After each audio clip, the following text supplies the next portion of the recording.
Sakal Gunar Vande Guru Sri Charanaravindan.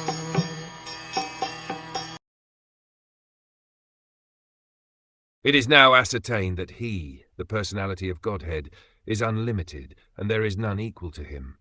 Consequently, no one can speak of him adequately.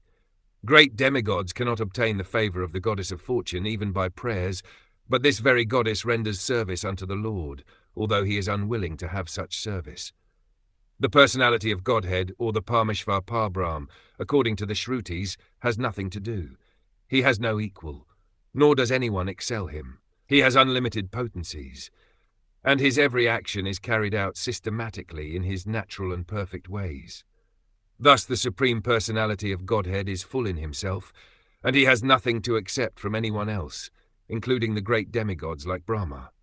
Others ask for the favor of the goddess of fortune, and despite such prayers she declines to award such favors.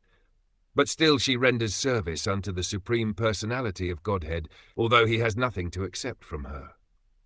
The personality of Godhead in his Garbhodakashai Vishnu feature begets Brahma, the first created person in the material world, from his navel lotus stem and not in the womb of the goddess of fortune, who is eternally engaged in his service. These are some of the instances of his complete independence and perfection. That he has nothing to do does not mean that he is impersonal.